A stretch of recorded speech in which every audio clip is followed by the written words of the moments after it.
do the authorized visitor update first. Then I'll do the family.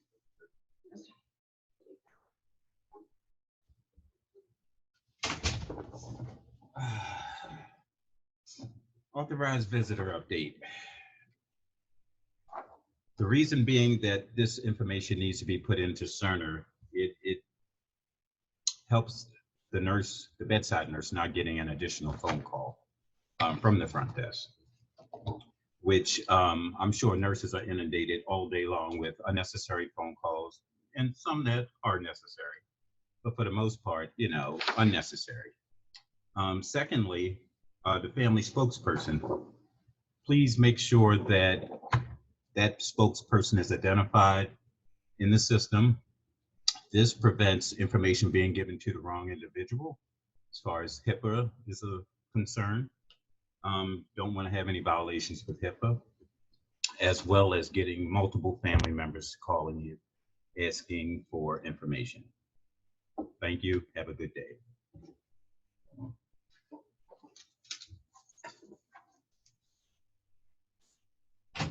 That was smoother. Yep. Just let me know if you need me to do it over or edit something or whatever. Okay. I'll be more than happy. Okay. I'll leave. Whoops. There's my post there.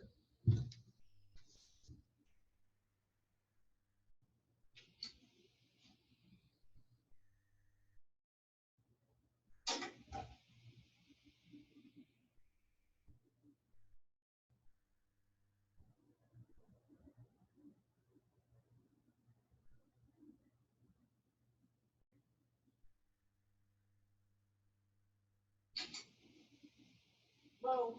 Yeah. Waiting.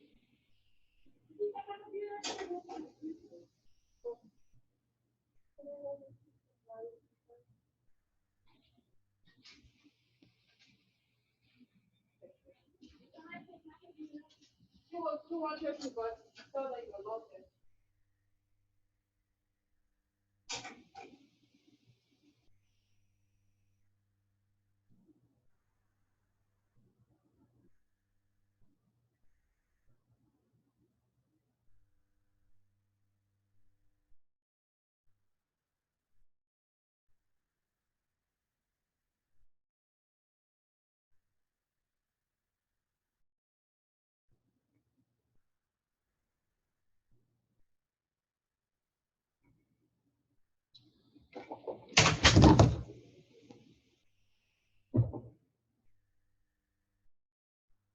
All right, thank you, David, for going over that. Now I'm going to show you on my screen how to update the authorized visitor in Cerner. So let me share my screen. Let's see.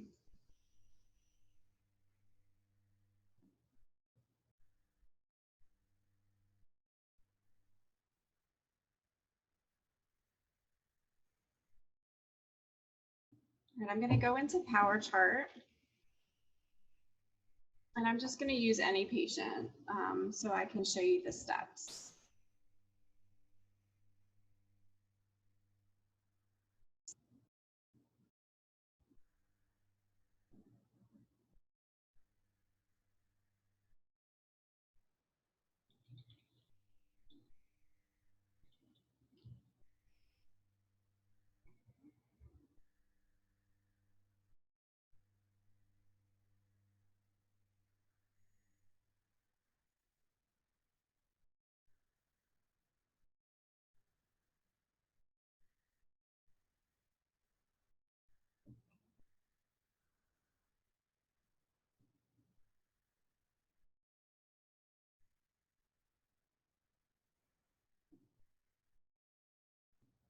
All right, so once you're in Cerner and you are under your patient, you are going to go from this page up here at the top. You are going to PM conversation, this little tab right here, and you're going to say modify encounter, or actually you can just go to right down here, authorized visitor update.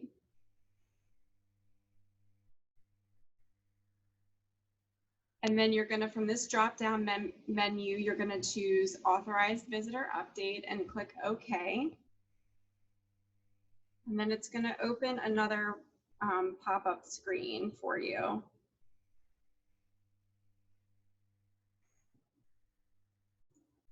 So this is what that pop-up screen looks like. And down here, you're going to choose the relationship to the patient. You're going to choose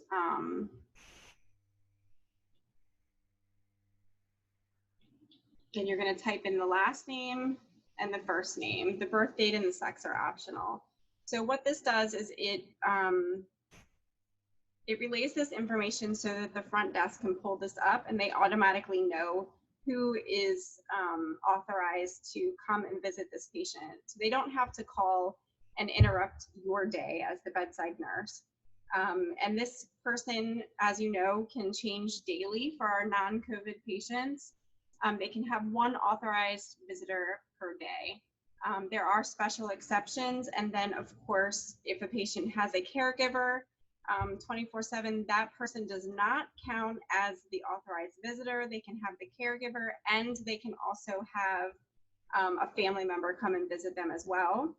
And then, of course, if a patient has special needs, they can't communicate for themselves, or they speak another language, or they have intellectual disabilities, that person is allowed to have a spokesperson at the bedside for them at all times. So if you have any questions about this, just let us know. Again, thanks to David. Big shout out to him for being willing to come in and talk to us about those two very important parts of the inpatient pathway.